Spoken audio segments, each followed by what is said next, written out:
You better watch out. You better not cry. You better not pout. I'm telling you why. Santa's got a hammer and he's coming to town.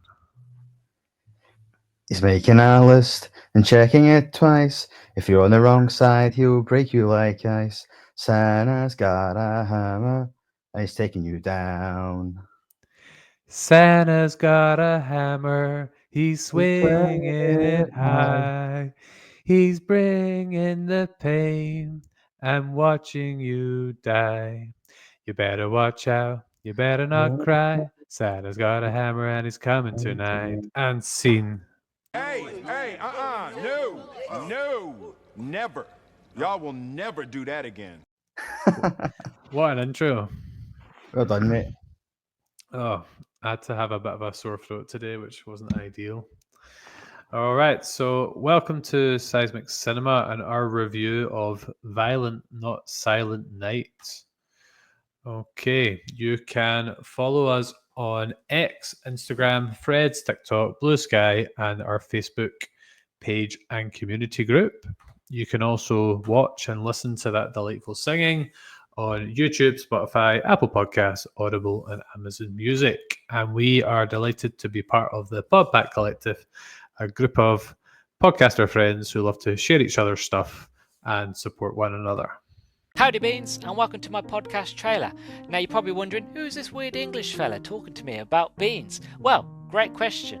I am the host of the Nerdstalgic podcast, Luke the Human. Nice to meet you, hope you're doing well, hope you're all good, as always. Now, you're probably wondering, what is the Nerdstalgic podcast? Well, another good question, let me answer that for you. The Nerdstalgic podcast is a variety podcast talking about all things nerdy and nostalgic, from books to video games to movies to TV shows. Basically, if it is nerdy, and even if it just has the smidge, the hint of nerdism to it, rest assured I will cover it. I'm on all platforms from Spotify, Google Podcasts, Amazon Music, and YouTube. All you gotta do is search Nerdstalgic Podcast and you'll find me. So I hope to see you there really soon. Okay, so I'm Colin. I've probably not seen it. Paul, our editor, has somehow watched this in the wrong order. And I'm James, and I have probably written an essay on it. You sure probably have. Right, so in terms of our recent Seismic Cinema episodes, the most recent ones that were released was the Conjuring, which came out on the day we're actually recording this.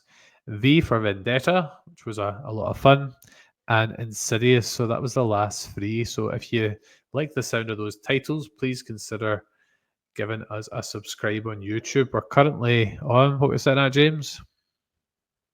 80 odd. 80 odd.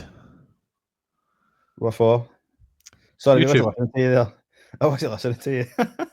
You weren't listening to the introduction. Shocking.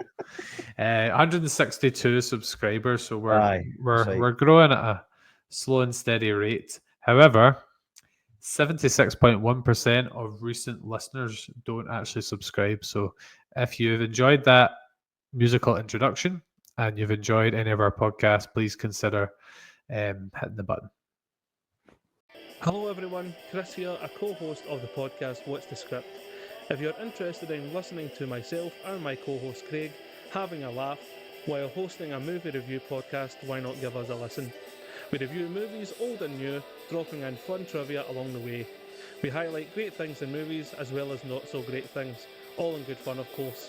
So if you love your movies as much as we do, why not give us a listen? We can be found on most social media websites as well as everywhere you go for podcasts at What's the Script. Thank you. All right, so James, just before we get into our first festive movie of the year, just wondering if you've been watching anything interesting lately. Well, other than Violent Night, of course, for the podcast, I'm nearly finished season 2 of Lost, so I'm on episode 21 of that season. So They went in the hatch yet? sorry, They went in the hatch yet? they've been in the hatch, mate. I got in the hatch at the start of the season.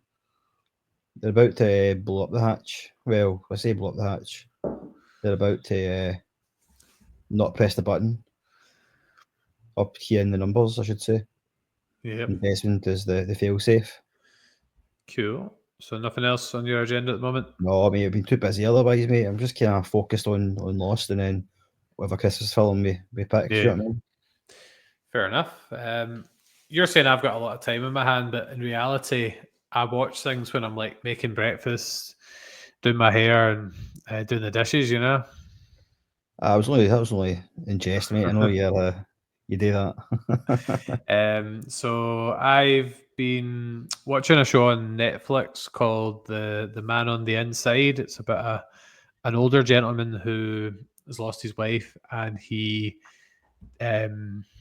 responds to an ad for somebody to go into an old folks' home and catch a thief. So it's a kind of comedy. It's the guy. Have you ever watched The Good Place?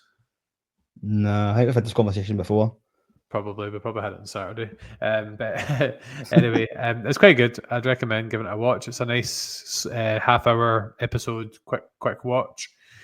I finished Agatha All Along, which was a real interesting journey. I've started watching or rewatching Hawkeye just as my kind of morning show because it's Christmas themed, and the Home Alone kind of first three have been on in the house at various points, and the Grinch animated film was on in the house tonight as well. So the Christmas films are starting to seep in. As it should be, mate. You know what I mean? It's the 2nd of December now, so. I've not watched Elf yet though, so the season hasn't properly kicked off yet. Well, I've not watched Jingle All the Way yet, so Yeah, I'm with you. although that might come in time. So just a wee bit of an overview about the movie before we jump right in. So Violent Night came out in 2022, so one of the more recent films that we've reviewed recently anyway. It's an hour and 52 minutes, and it's an action and comedy movie. The synopsis is: an elite team of mercenaries break into a family compound on Christmas Eve, taking everyone hostage. They are not prepared for a surprise combatant, Santa Claus, and he's about to show why he's no saint. The director is Tommy Wirkola, and the writers are Pat Casey and Josh Miller. And I'll be honest, I haven't heard of any of them. Have you? Nah. Okay, and it got 6.7 on IMDb, 55 with the critics, and 74% on Rotten Tomatoes. The budget was 20 million, and it made the box office performance was 76 million. So it did all right against its budget, but it wasn't like a resounding financial success. It's won one award with 3 nominations. We said last week we would actually share what the awards were to see if there was anything kind of random in there. So the award they won was the Best Costume Design in Contemporary Film, and that was the CAFTCAD Award. They were nominated for, or somebody called Sean Skeen was nominated for Most Outstanding Stunt Performance, and that was the ACTRA Manitoba Award. They were also nominated for Best Original Score for an Action Adventure Film, and that was the International Film Music Critics Award. And also nominated for Best Original Score for an Action Adventure Thriller, and that's the Real Music Award. So that was some of the nominations that they'd had there. The cast list is David Harbour, well known from Stranger Things and the Black Widow, as Santa Claus. There's John Leguizamo, which I've probably butchered, who plays the self-entitled Scrooge, who I'm right in saying is in Die Hard 2. Is he in Die Hard 2? I only know him from one film, and it's my screen name. Oh, I didn't look at your screen name. What, like Luigi in like the Mario movie? The original Mario movie, he was Luigi in that. Okay. I don't think I've ever seen the original Mario movie, but never mind. We've got Alex Hassel as Jason. We've got Alexis Louder as Linda. Eddie Patterson as Alva. Again, always try to read my writing. Cam Ginganet as Morgan. Leah Brady as Trudy. And Beverly D'Angelo as Gertrude. So there's quite a lot of names to remember in there. So James, just wondering, well, I don't think I really need to ask. I'm right in saying this is the first time we both watched this. As mate, it's not one that's ever kind of come on my list. I mean, being a recent film as well, I always kind of revert back to the old ones. So, and when I watched this film, mate, I didn't even like look at the plot or the synopsis or Mhm. anything. I just turned on, Mhm. and there you have it, man. It's the first time in a long time I've not seen a film. Yeah, I can't relate to that. You can't say that, mate. No, but Had you not heard of it at all then? No. I think like I've seen it maybe on like an advert on Netflix or something. You know what I Yeah. mean? But it's not something I go, you know what? I'm going to go and watch that 'cause it's a Christmas film. I think obviously It's, with David Harbour being pretty well known in recent years, like you would probably aye, recognise like the kind of cover photo, you know. what's that? I recognise the David Harbour, but other than Yeah. that, I knew nothing about it. Did you catch any trivia? Well, I've seen some of the stuff, man. So there's a lot of kind of films that are kind of represented in this. So you've got is it Beverly D'Angelo? She's in the National Lampoon Christmas Vacation. So Okay. the kind of recasting of that. Obviously, there's a massive Die Hard reference within the film. Mm-hmm. With that and the what do you call it? The DVD Blu-ray when he pulls it out the bag. There's the elf part as well at the end of the film. I don't know if you caught that. Remind me. So at the end of Elf, they all start singing to try and get Aye. Yeah. to believe again. That's right. Well, in this film, they all have to say that they believe in Santa Claus, Yeah. and that was kind of the elf moment. So that was kind of things I kind of seen that anyway. The elf one I didn't really catch until I looked up the trivia, but the other ones I did. Yeah, obviously, my usual. I didn't actually catch these things, but I can read and go on IMDb. So, just a couple of things. I thought this one was quite funny. So, when Santa's checking on Trudy on the nice list, it says kept room clean, listens to parents, kind to animals, sweet to everyone, and the last bit's really funny. Invited weird kid to party. No, I didn't catch it. No. It was written on the kind of scroll. This one's interesting as well. Morgan Steele, the kind of crazy boyfriend guy of the sister, Aye. was based on Mark Wahlberg. All right. And apparently, Mark Wahlberg once claimed that he could have stopped the hijackers on 9/11 had he been on the plane. And it also says a claim that Wahlberg made and apologized for in 2012. So promptly said and then promptly apologized for. There's a really kind of on the nose Die Hard reference where Scrooge asks Santa, "Who are you really?" Which was like what Hans Gruber said to John McClane in Die Hard. Just trying to think The if bit there's any.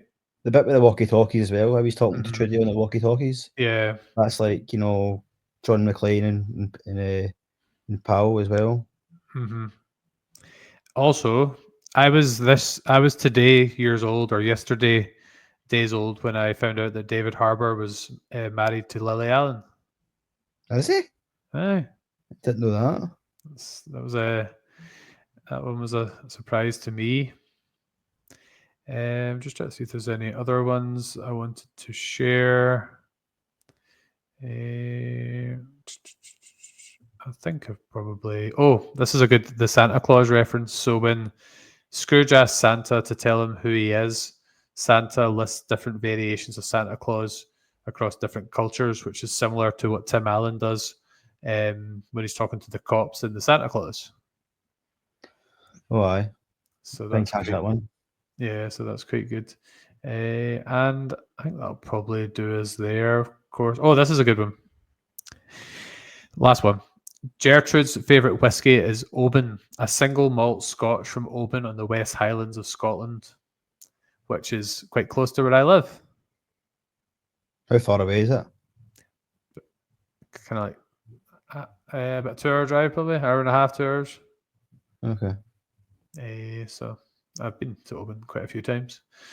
So yeah, so that was just a few of the kind of bits of trivia in there. So if we just kind of crack in with the review, then so we'll obviously kind of reveal our thoughts about the film as we go through it, but just to Oh, you're taking your. There you go. lean them wire. I'm never going to learn from that one. So the opening scene obviously starts with Santa, played by David Harbour, drinking at a bar and basically bemoaning his kind of lack of desire to do the job now, and about kind of like the buying habits and the wants of kind of modern children.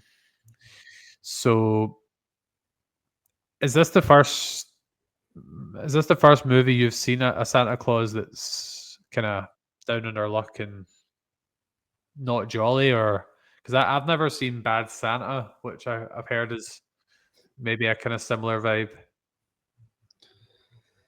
Aye, it's quite similar in that way. It's funny that this opening scene because like I say, I hadn't watched the actual, or hadn't read the actual synopsis of it. So watching the first scene of it, I was like, it just looks like they're all kind of like mall Santas, just kind of they kind of at the end of the shifts, they kind of have a Yeah. drink and they're just kind of in a dead end job, whatever. Like, oh, it's Christmas Eve. It's it's them now. Not back to work till next year. But it's funny because as he's kind of talking, talks to the other guy, he does go off and what kind of in a bad rant talking about Yeah. kids being junkies, and he did make a good quote. It was like all kids want is all kids do nowadays is they want, they crave, and they consume. Again, it's kind of reflecting that it's just about getting the present, not about believing in the Christmas magic and stuff like that. And that's why he was so disillusioned. He's disillusioned at that fact rather than the fact he's not a mall Santa, or a shopping centre Santa as we call them in Glasgow. But it was a good scene. I like that, especially with the he's obviously had a few to drink before we see him clearly. And it's time for he's having to go back for his shift because he always talks about he's been on a break. It's quite a lot of breaks for Santa Claus. By the way, see these mall Santas and this Alexa thing where you can phone Santa. It's a minefield as a parent nowadays, because there was the Christmas lights are getting turned on near us yesterday, and there was like a mall Santa there, and my stepdaughter was like, "Is that the real Santa?" I went, "Yeah." Then she went, "But he said on Alexa that he was away on holiday." I was like, "Oh man, panicking." It's like, I was like, "Oh, he must be back, or this might just be part of his holiday, you know." He's just on a break. And he's back. It's not easy. So then he goes up to the roof, and then the kind of owner of the bar runs up to the top of the building, and he's kind of set off into the sky with his sleigh and the reindeer, and then there's a deposit on our head. Aye. I laughed quite a lot with this, but seeing it because I didn't expect that. I suppose it did kind of set the scene for the kind of movie that was to come.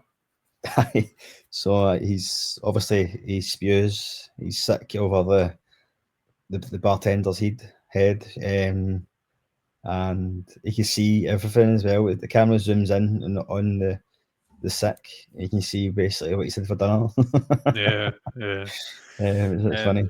It's not probably a film for eating while you watch, I wouldn't say.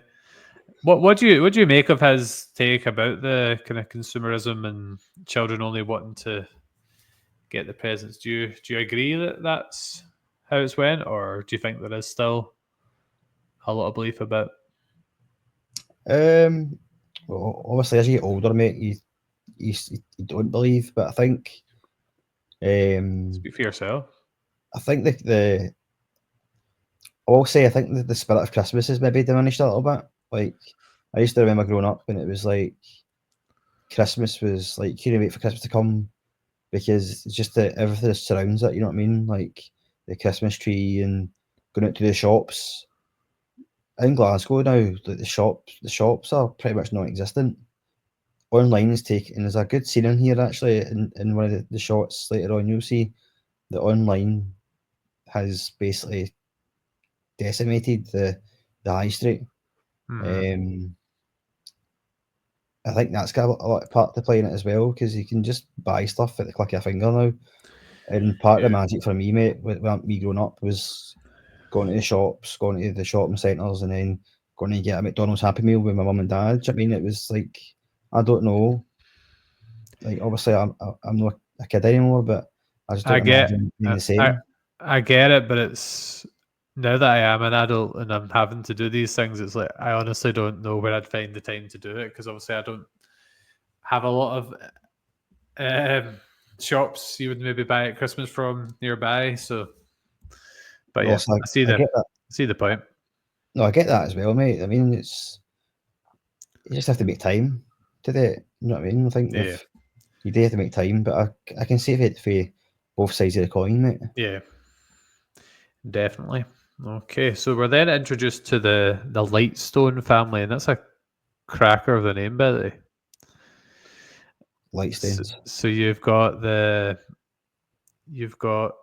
their actual name. So Jason is the husband, and Linda, I'm just assuming by looking at my cast list here, was the wife. Aye. And they've got the daughter, which was Trudy. So it's clear from the get go that the parents are estranged and doesn't really tell you. I don't think you really find out why they've fallen out. From I took memory, fit. I took fit. It was because he the was always trying to kind family. of get his mum's acceptance and stuff like that, and he would Yeah, never kind of leave his family, yeah, but he would always kind of put them first. yeah, That was my take yeah. for it. That makes sense. And he's obviously been given the opportunity to spend his wife and his daughter obviously coming to the family home for Christmas, and he's really grateful he's got that opportunity. There seems to be he has a really strong bond with his daughter, and you obviously find out as the film goes through that the daughter's naturally really keen for the family to get back together. So I think that's what gives that kind of sets up the emotional core of the film. Aye, you can like. I mean, they pick him up, don't they? They pick him up for his house, and then they take him to the family kind of mansion. You could see they were pretty dysfunctional. Mm-hmm. You could tell that he's obviously a very kind of a good relationship with his daughter. You know, they're very happy to see him and all the rest of it. And Yeah, aye, it was a good introduction to those two and Trudy because they were yeah. obviously the main characters. And the daughter's obviously really excited about Christmas as well, and a massive Home Alone fan because she greets her dad with I can't remember the start of the quote, but she finishes it with "filthy animal" anyway. Aye, and Yeah, she likes Home Alone because she even through the film later on, aye, she had the Home Alone traps and stuff like yeah, that. It was a good scene. with a twist. So we then meet the rest of the family. So you meet Jason's sister Alva, her boyfriend Morgan, and you meet the mum Gertrude, and then you meet an assortment of other kind of hired help essentially. Um, I wondered because I think this is maybe where people can go backward and forwards on this film. I wondered what you made of the rest of the family, both in terms of their characters, but also like the way they were portrayed.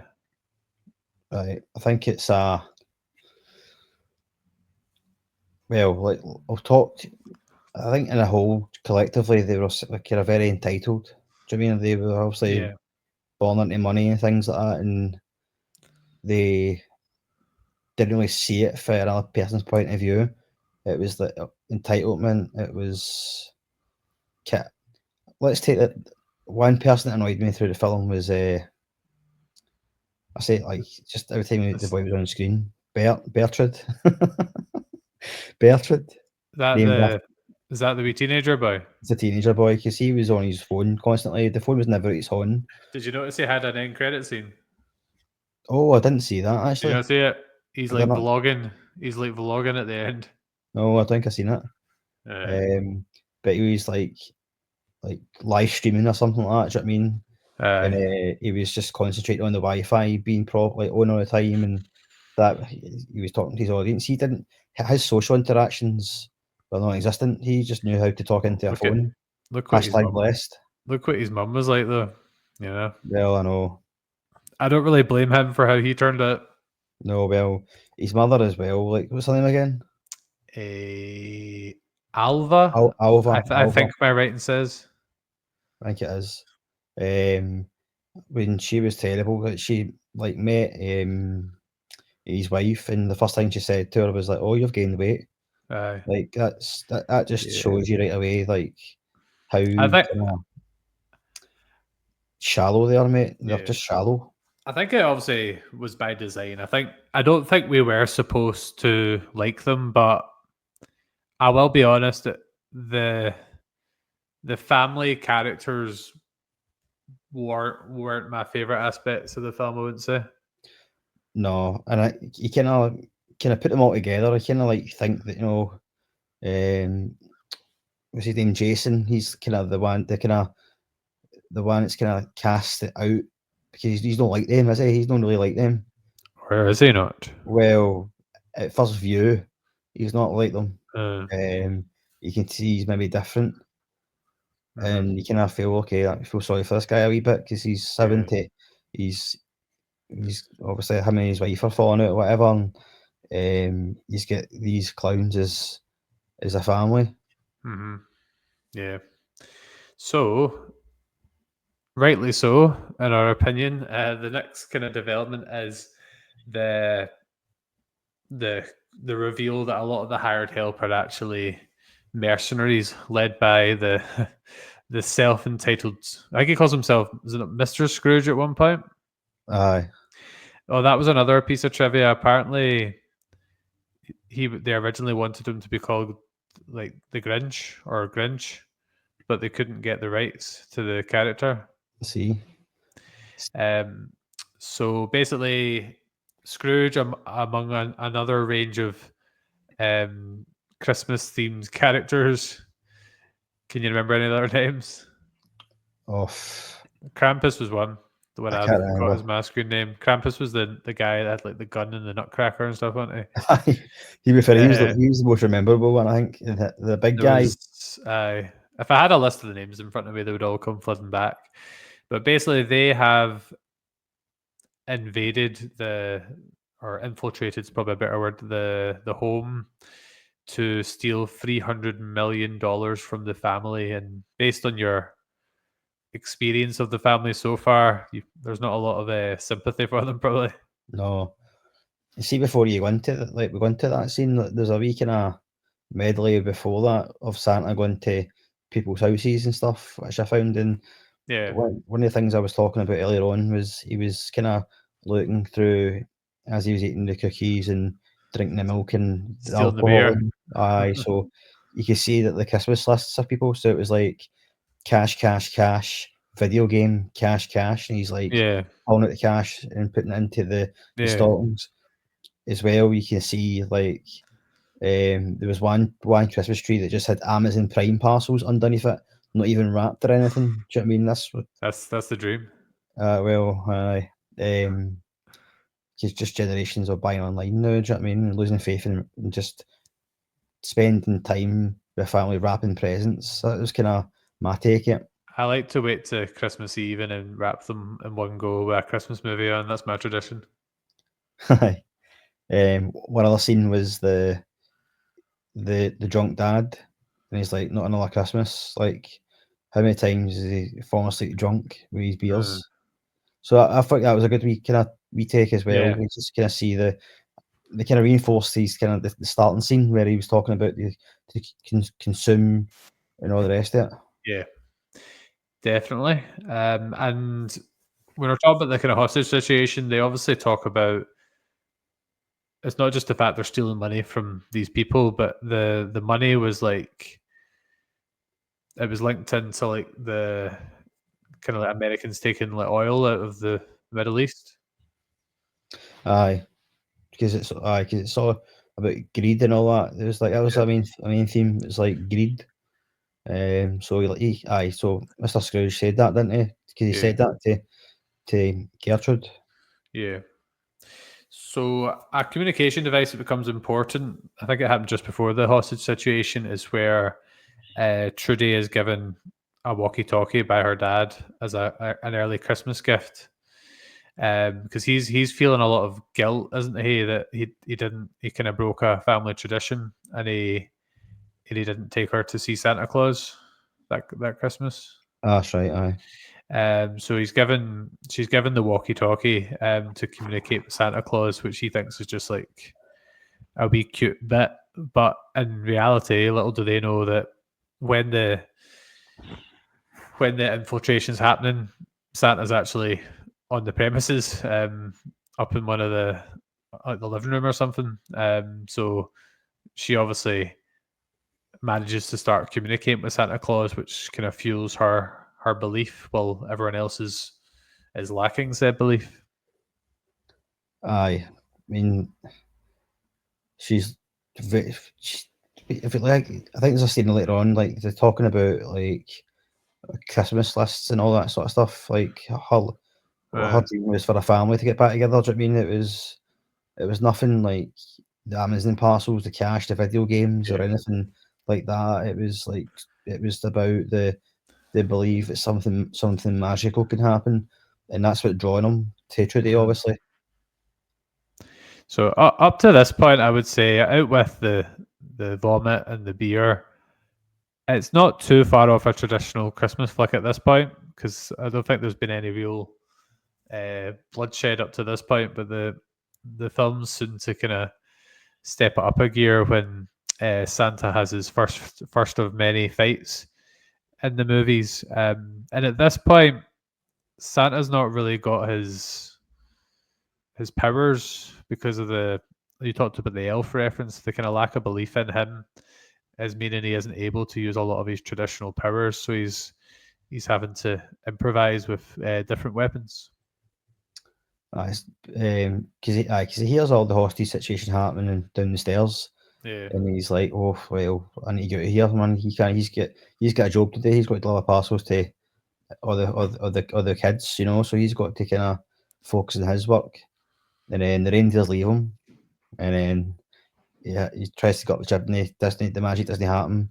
He doesn't know how it works. He says that throughout the film, and then he's faced with one of the kind of the bad guys, and he tries to get out of it. He's just I'm just a passerby. Obviously, you wouldn't believe it anyway. Go down the stairs with the rest of them, blah blah, and then he fights back, doesn't he? Because he's taking a bit of a beating as yeah. Santa Claus, but he instinctively fights back, and I think he accidentally kills the guy because he throws him out the window. Yeah. He lands on top of the ice sculpture. He sees it before that. He sees it before that because he goes, "I can jump out the window here," but he's feared to jump out the window because he gets impaled by that. But then, So he's a bit of a reluctant vigilante in some senses. Like he ends up fighting back to essentially save Trudy, but also just for self defense in a lot of ways. well, I think initially it was all self-defense Yeah, because he was taking a bit of beating, and he kind of see Santa Claus had got a wee bit of a fight in him here. Do you know what I mean? The way he grabbed was it the gun or something he grabbed, and he's like, "You don't want to do that," and he started fighting back. Was there any particular like scenes with the weapons or the deaths that stood out to you? In general, with the mercenaries, Just as Santa Claus, really. We can talk about Trudy later, but was there any particular I like moments this. with Santa?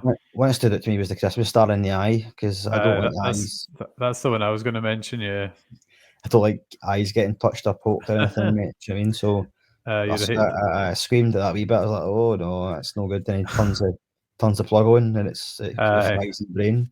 overkill.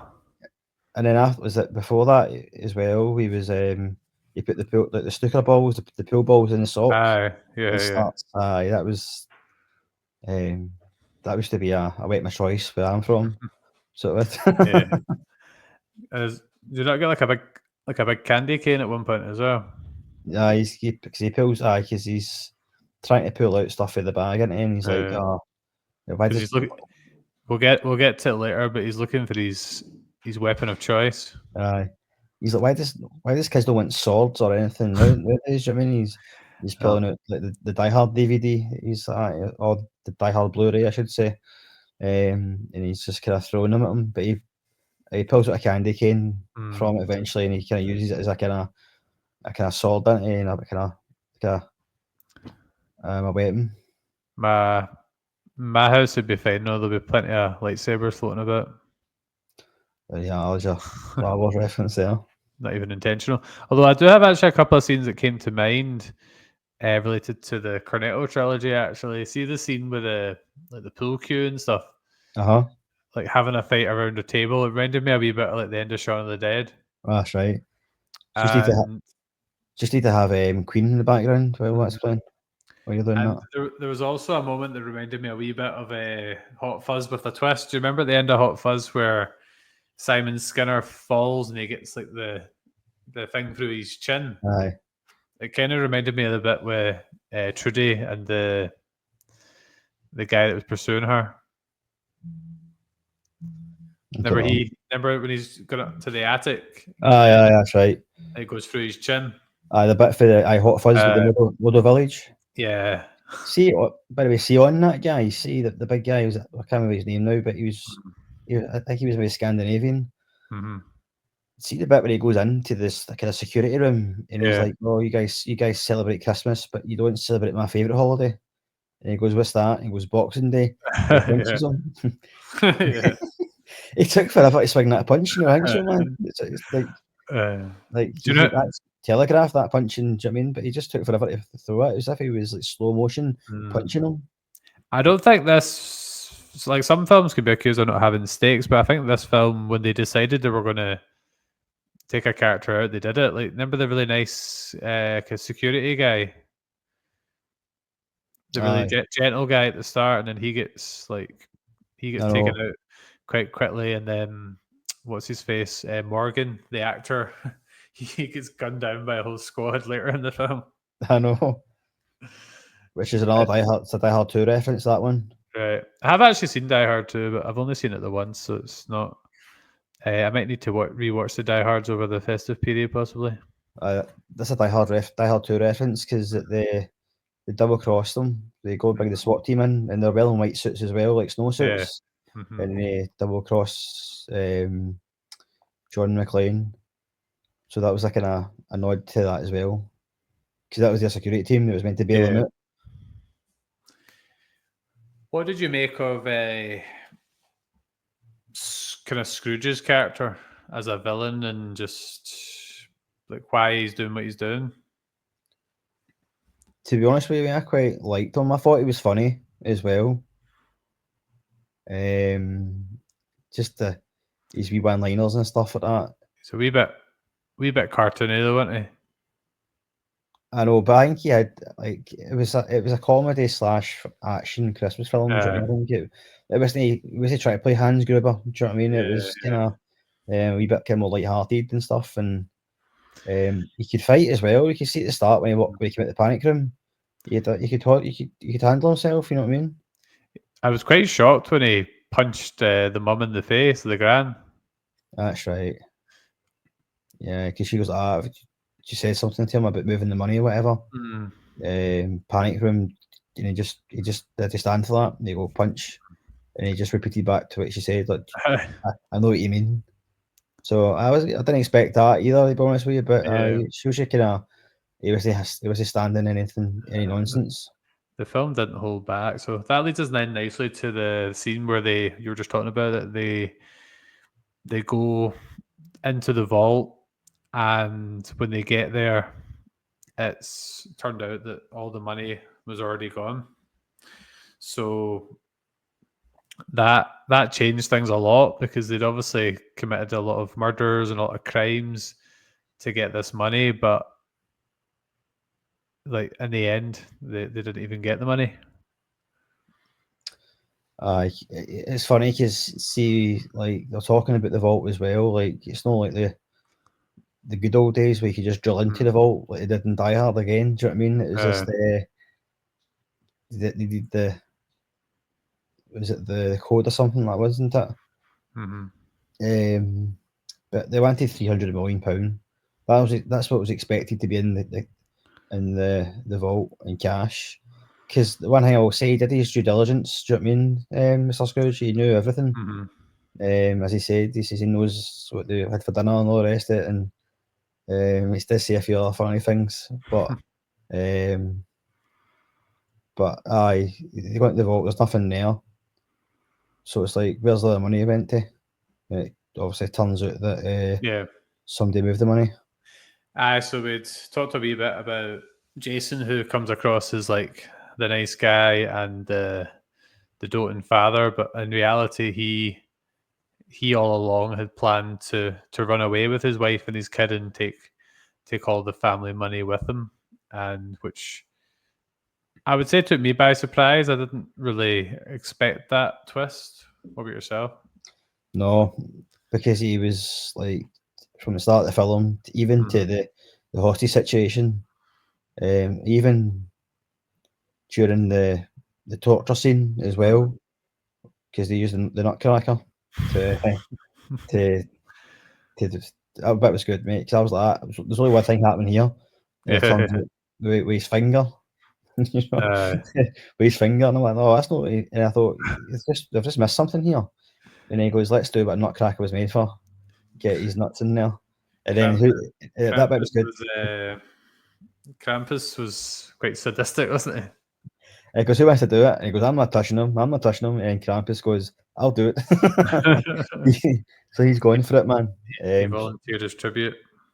So he withstood all the torture. I mean, so even he knew because they all opened the Christmas presents later on in the scene, and his mother knew what he done, but did they say anything? She was quite proud of him, actually, wasn't she? That he had been quite sneaky about it. I think as well that that he stood up to them. Do you know what I mean? Like, because before that he would never paint him in the same light as being greedy and all the rest of it. But I think, as well, he did move the money. He was the one who took it. He wanted to create a new life, start a new life with his wife and his daughter, run away with it. And he was just the same as them, really. He wanted all the money for himself and his family. Yeah. So we move on, and I can't quite remember, but Trudy ends up kind of on her own, running away from one of the mercenaries. It was the female character who I wish I could remember her name. Is it Helga or something like that? No, I made that up. I don't know. But she's got a name. Obviously, she's got a name, but she's got like is it Candy Cane? Well, a code name? Maybe it might have been Candy Cane. We can just call her Candy Cane anyway. So Trudy's getting pursued up into the loft. That was Candy Cane. Yeah, she's getting pursued into the loft, and this is where obviously she'd referenced Home Alone prior in the film, but she starts to set up all her traps. But the main difference between this and Macaulay Culkin is there's actual consequences to the pranks, and that people will get seriously injured and also murdered at the same time. There was bowling balls flying about hitting people in the stomach. There was people like getting nails through their chin and all sorts of stuff going on. Aye, so Trudy ran away because her dad basically told her that Santa Claus doesn't exist, and she couldn't take that, and that was a tough scene. so and she obviously had been talking to Santa Claus and stuff like that on a walkie-talkie before that, so she knew that there was somebody, and he could tell her stuff that that nobody else could. So it's gone against everything that she believes in what she's actually spoken to. So he tells her that, and she doesn't want to believe it. Runs up to the attic, I think it is. And, Yeah. and What is it with our films and attics and cellars? I know. Don't confuse me again, mate. Honestly, 'cause that was horrendous last week. I actually started off with saying basement before, and then you said the word cellar, and I just totally threw it. Yeah. So she sets up all the equipment, Home Alone style. But obviously, in Home Alone, really, the burglars would be seriously injured. They didn't seem to be. Do you know what I mean? They seemed, but here they are injured and they are killed. Bowling balls. There was the nails on the stairs. There's other things as well flying about. He even after he gets the thing through his chin, he falls on the ground and something land on him, or does he lands on something, doesn't he? There's something hits him square in the noggin with a nail gun or something like that. There's something on the ground anyway. There's spikes in the ground as well, so he gets hit in the head with like a nail or something like that as well, and then he falls off a ladder.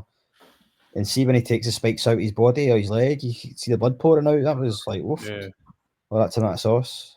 Was the film more violent than you'd anticipated it was going to be? Probably. I didn't, like I say, I came into this film, mate, knowing nothing about what would happen. Yeah. You know, so I wasn't really expecting a Christmas film to be maybe not gory as such, but a lot of blood anyway. Aye. To be as violent. You know, it's said the name Violent Night. Yeah. Maybe I should have kind of, expected it, but no, boy, it exceeded my expectations, mate, to be honest with you, regarding that. I just think with just being a Christmas film in general, you wouldn't really expect the levels of violence and blood that you got. Well, that's it. Yeah. Christmas films are meant to be kind of happy, cheery Christmas films, you know what I mean? I know you get your horror Christmas films. I suppose this isn't really a traditional Christmas film in that sense. So that's where the tides start to turn, because the mercenary that was pursuing Trudy's one of the kind of main guys, and Santa's starting to kind of build up his strength, and we get a wee bit of a flashback to Santa's backstory, and I thought this bit was a bit random, but there will be kind of basis in this, I'm sure.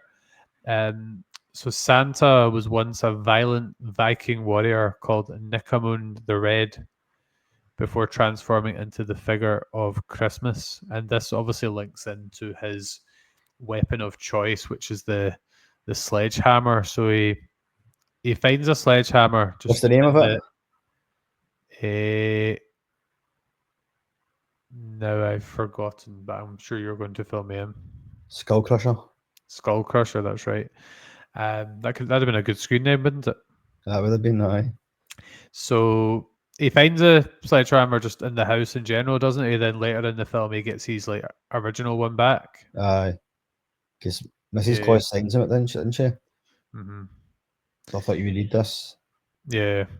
So, because he's obviously lost. Mrs. Claus must have passed away. I'd assume that is what you take. So, what did you make of Santa's weapon choice, but also his Viking heritage? I didn't expect it, mate. Like, he obviously got stabbed or something like that beforehand, and he was obviously trying to kind of.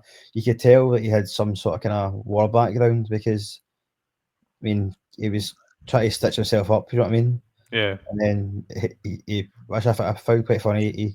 He wrapped it in Christmas paper to try and keep it, in place as well. So as he was doing that, he kind of got a wee kind of flashback to him from back in the day where he was a Viking, and then you got the full kind of the full flashback. He was a Viking warrior. He was killing folk for fun, and then in order to kind of be redeemed, he's kind of the badness.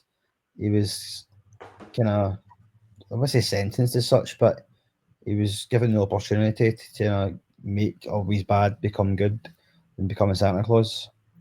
I didn't expect that part, mate, to be honest with you. I think, like you, a bit random, but it kind of all his kind of combat skills were kind of foreshadowed before anyway. Do you know what I mean? Like, he had to have some kind of background. Santa Claus just wake up in the middle of the night and does karate lessons and all that. Do you know what I mean? He's obviously has some sort of background in kind of war. There's been a lot of talk about a spin-off to this, whether it's a prequel or a sequel. But I've would heard you some be talk about a interested? sequel. Aye, Would you be interested in seeing a prequel of him as a Viking warrior? that'd be pretty good. Um, His weapon of choice, though, I quite like the sledgehammer as a weapon of choice. It does damage, and I suppose, as the name suggests, you hit somebody with a sledgehammer, you crush their skull. Oh, and there's also the sledge. It's like is that synonymous with snow, isn't it, as well? That's true, mate. Aye. We link there. I didn't think of that. So he gets his weapon back, and then it all kind of leads to the final showdown between Santa and Scrooge. It's not like God, like Alien versus Predator. Do you know what I mean? So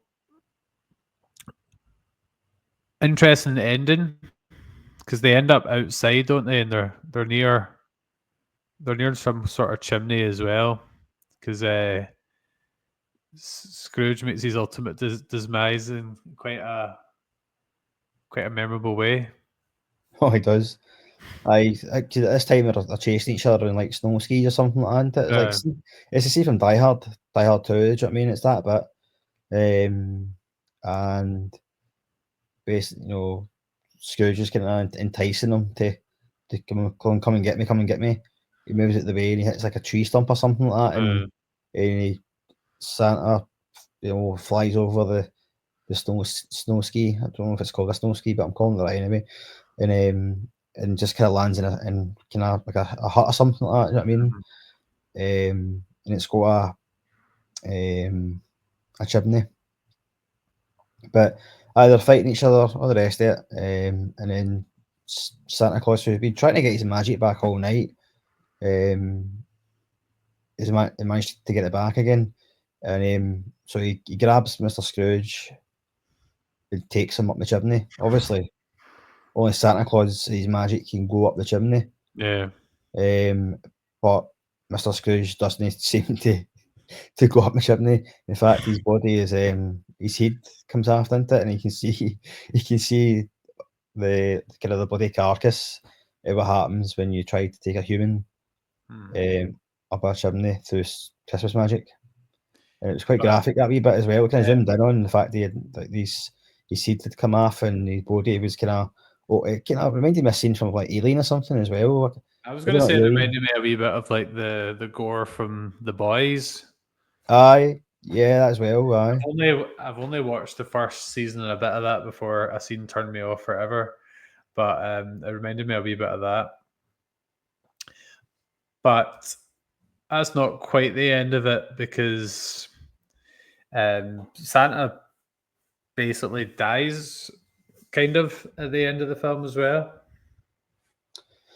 Aye, well, you get after the Scrooge meets his demise, you've still got one of the other mercenaries who was part of the secret squad or whatever you call them, who were there to try and help. Who Gertrude thought was helping him. He shoots Santa, and he hits the deck, and then he goes to kill Santa like with a headshot while he's on the floor, and then that's where Gertrude shoots the guy square in the head, and basically he does die, and he only comes back to life with the fact that they all believe the power of Christmas.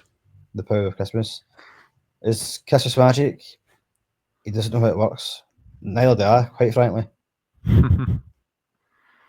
But he's back alive, and they all believe now. You know what I mean? So You couldn't have Santa Claus dying in the film, mate. You knew that was going to happen. Jesus Christ. Yeah, although it would have defied expectations, I suppose, or subverted expectations, would be the better word.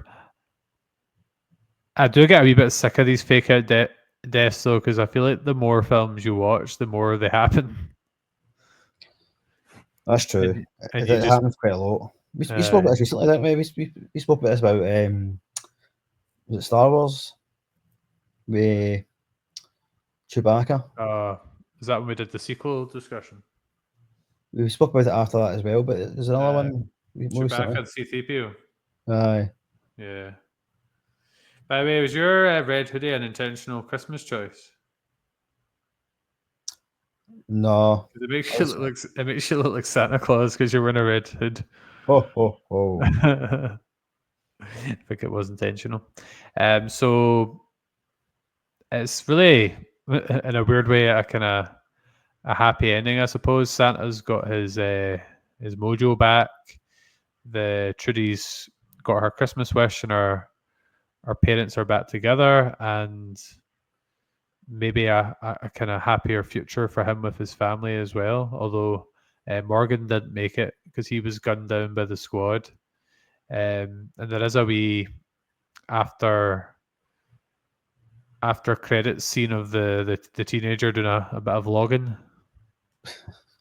Hashtag blessed. I need to go and check that out because I just turned it off, mate. It's maybe not totally worth your time. Okay then, mate. I'll just patch it. Yeah. So just a couple of social media quotes to share about the film.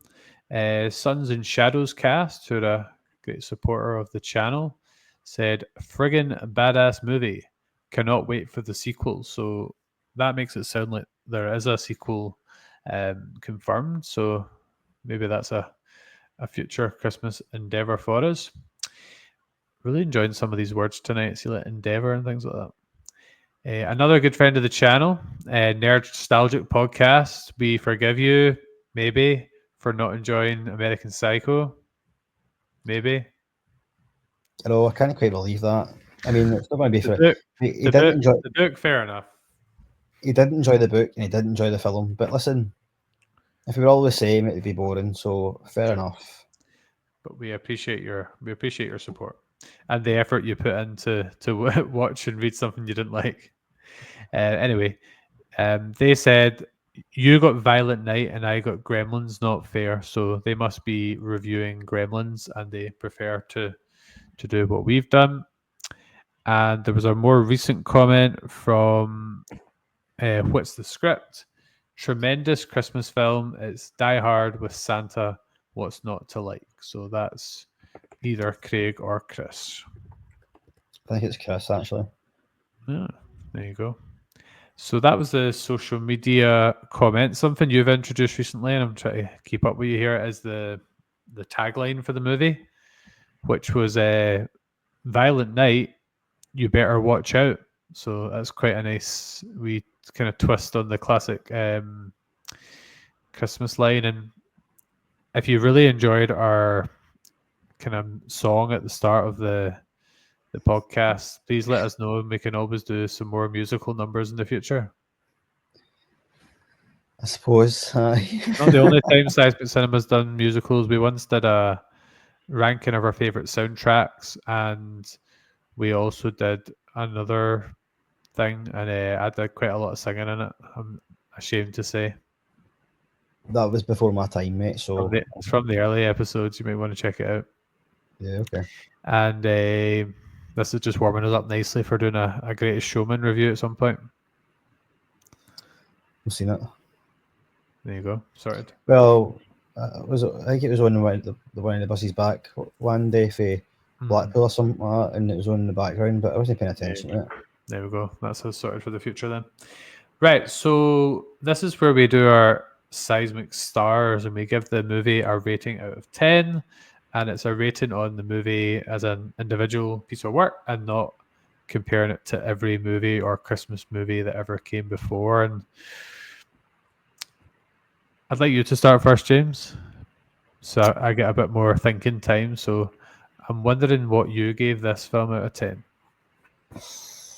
I think I'm going to give it a solid 7, pushing towards an 8. Interesting. I thought it was good, mate. You know what I mean? A load of references to Die Hard, which I love as a Christmas film. You know what I mean?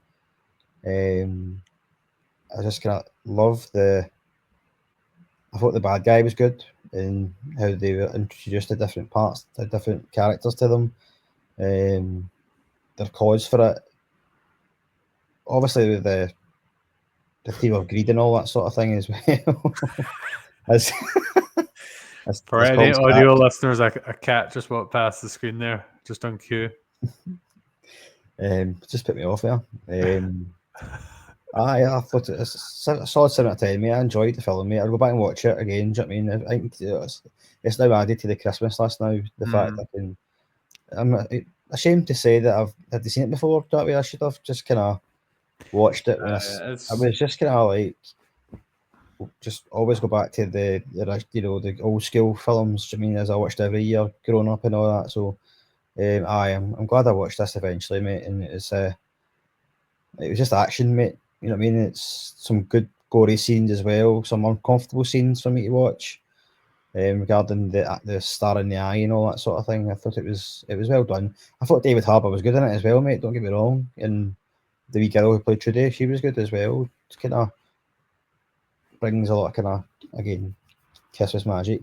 And as well, I did like the idea of the fact that it brought back, it put a kind of real life spin on it with the whole consumerism and all that. That was good because there is too much of that nowadays, man. But that's another podcast on its own. But I'm going to get a solid 7 out of 10.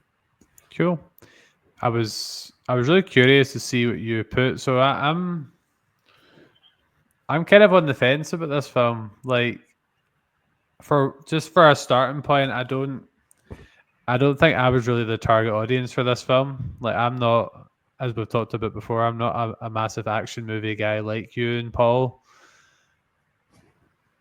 Like you mentioned, I found, I don't know if it was just like the inner child in me, but see, just seeing Santa committing all these brutal, like, murders, there was just something about it that was a wee bit off, and was kind of hard to get into at times. But I did enjoy, as you said, the kind of blending of the modern with the kind of tradition. I liked the kind of family theme with the daughter. I wasn't as keen on the kind of rich family, but I think that was probably there by design. I thought there was a lot of kind of memorable moments, like the kind of Home Alone pranks and the action scenes. But I think what maybe caught me off guard is that I don't think I expected it to be as. I don't think I expected it to be as brutal as it was, and I don't think I was going into it with that mindset. Because when you watch something like John Wick, or you watch something, I'm trying to think of another example, like Hot Fuzz, like I know it. They're also, Hot Fuzz is also like a spoof in a sense, but I think I wasn't quite expecting it because it was a Christmas film, and yeah, so I'm probably going to go. And it's weird, just before I give the score, I quite often enjoy movies more once I've discussed them on the podcast. Like, sometimes I'll find myself laughing at bits or remembering bits, but when I was actually watching it like by myself, I suppose that's part of the enjoyment of watching movies, isn't it? Is the discussion and the kind of experience alongside people. So I'm probably going to go 5.5 because I just don't feel like it was for me. That's Like, fair dues. I don't know if I would rewatch it, because like when I think of Christmas films, as you know, I love my horror films now, but I feel like I like them separate. Like, yeah, some people don't like their veg touching their meat when they're like eating their dinner or whatever. I think I quite like having my Christmas films like nice and cozy, and my Halloween films brutal. That's fair enough. I don't think it was bad, and I think it was really well made, and I think there was a lot of different themes going on. There was the kind of gore, there was the violence, but then there was like the like Christmas card movie. It had like a weird mesh of kind of themes going on. I thought. No, I understand where you're coming from, mate. Do you know what I mean? It's Yeah. sometimes it's hard to blend them together, especially when you have got your kind of your ideal kind of Christmas movie and what an action movie should be. If they're kept separate, then Yeah. you could take it for what it is, but mix them both.